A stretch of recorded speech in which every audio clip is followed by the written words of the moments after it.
The next step is to add cables for both towers and pools, and for that we can take advantage of an internal extension of Blender. So go to Edit, Preferences. In the Get Extensions tab, here search for Extra Curve Objects, which is this one.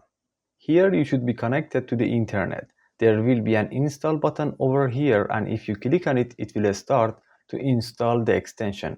It will barely take 3 seconds. Now let me show you how it works. So let's get over here, shift right click to bring the 3D cursor over here. Then press shift A in the mesh, add a cube.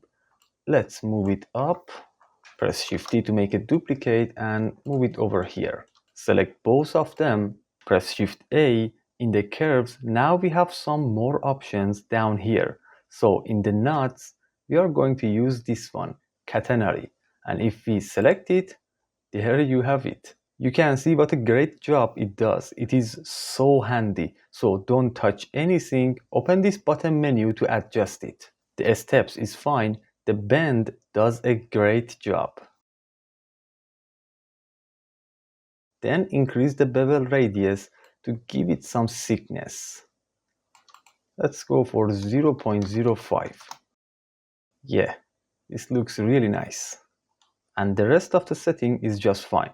So here is the point. If we click or touch any button anywhere, we will lose this adjustment menu. But we can select the curve and go to the curve data panel, and here we can tweak the setting. Here we have the resolution preview. In the geometry, we have the depths, which will work as the bevel radius in the adjustment menu. So if you want to further adjust it, you can use this curve data menu. So this is how it works. And the last point is, after we have added the curve, we can simply get rid of these cubes and we will have the curve. And if you press tab to go into edit mode, you can see this is a curve. It is not a mesh. So simply we can select any vertex and adjust it, as you can see. Or we can select the last one, press E to extrude. And it works just fine. So let's delete this one and get to the electric towers. Shift right click over here, then shift A to add a cube. Scale it way down. This is fine. Then press shift D or alt D, doesn't matter because later we are going to delete them. And move them over here. Then select both of them, go to top view, duplicate them and move them to the second tower and adjust them in place. And if we set the pivot point on median point, we can get a better effect. Now select this one and this one. Shift A, curves, nuts, catenary.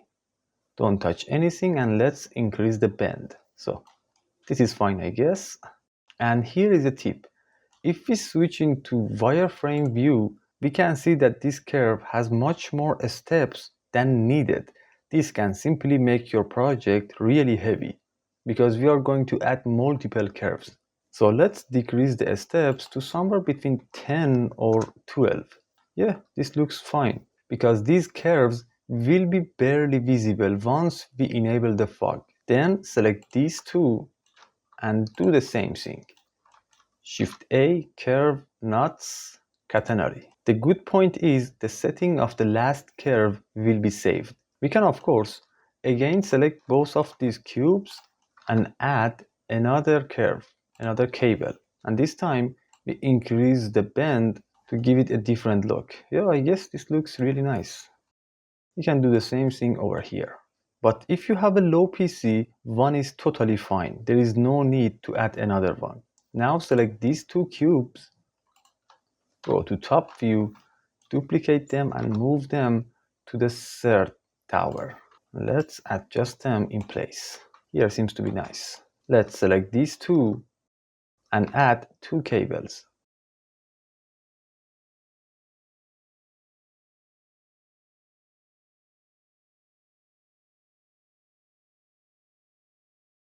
Then over here, since this tower is broken, we can work a little smarter. So select these two cubes,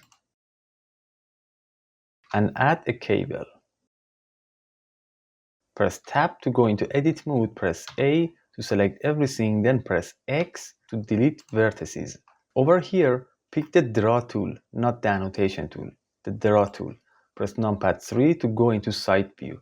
And this was the second tower. So by using the Draw tool, we can simply draw a curve like this. And it just works perfectly, but we should press G, X and move it into place. And you can see how easy and good it works. Yeah, it did a pretty good job. And to get a better curve, press A to select everything, then press V and set them on automatic. And for further adjustment, we can select each of the vertices, rotate them, or we can scale them up or down to get the look that we like. So we have cut this cable and it looks so cool. This was the good part, and the better part is we can still select this curve, go into edit mode, again pick the draw tool and add another one over here. Like so. Let's move it into place. A, V, automatic. It already looks pretty cool. Let's extrude this one and move it into the ground. And a few simple adjustments. Yeah, this looks really nice. Let's again select these two cubes, add another cable. Edit mode, select all of them, X, delete them. Pick the draw tool and draw another curve. Let's give it some variation like so.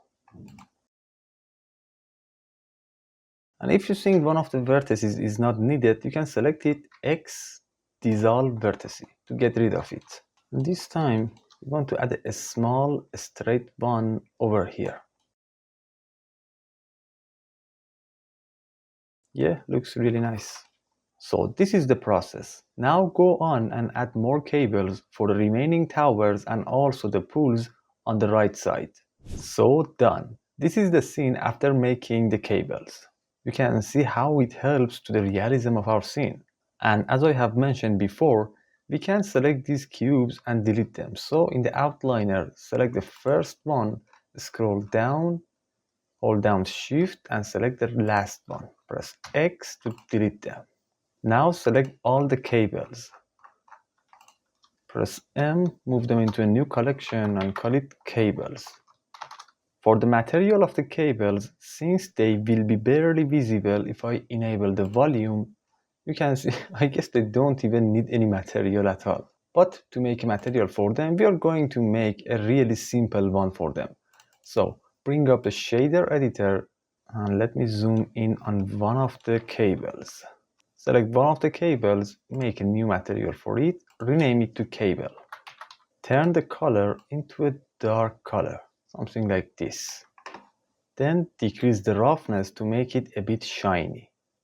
Now to apply the same material to all the other cables, right-click on the cables collection and choose Select Objects. And as you can see, this one that has the cable material is the active object, which is exactly what we want. Press Ctrl L and choose Link Material. There you have it.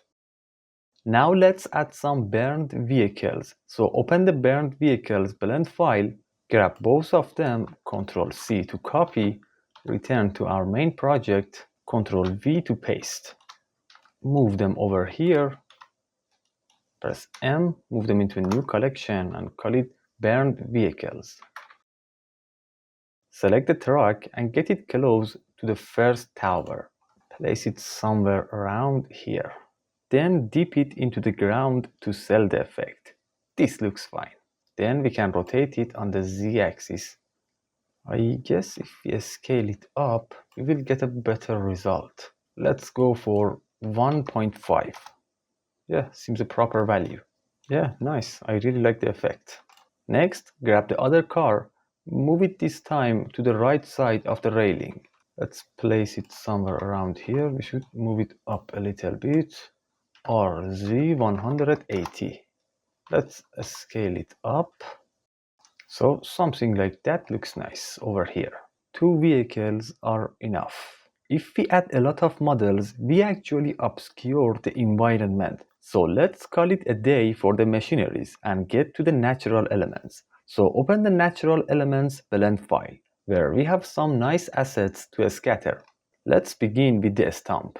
Select each of them that you like and then copy them into your main project. Let's move them back over here. Where did this empty come from? So let's delete it. Then select these 4, move them into a new collection, call it Stumps. Grab one of them and move them onto the ground. Simply play around with it by pressing S to scale and R to rotate. Then add another one and do the same thing.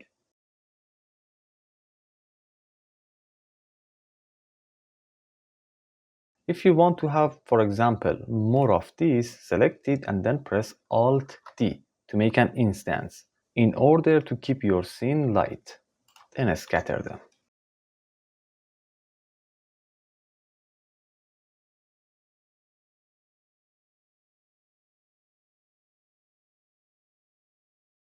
And simply do the same thing with the remaining stumps.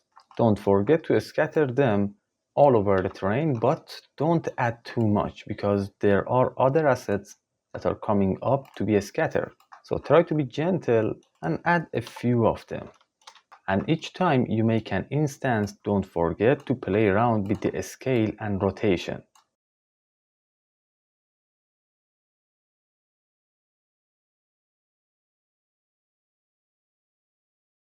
So this already looks pretty fantastic. Now go ahead and copy the fallen trees. Move them over here. Again, there is an empty, I don't know where they are coming from. Make sure to set them into a new group, call it fallen trees.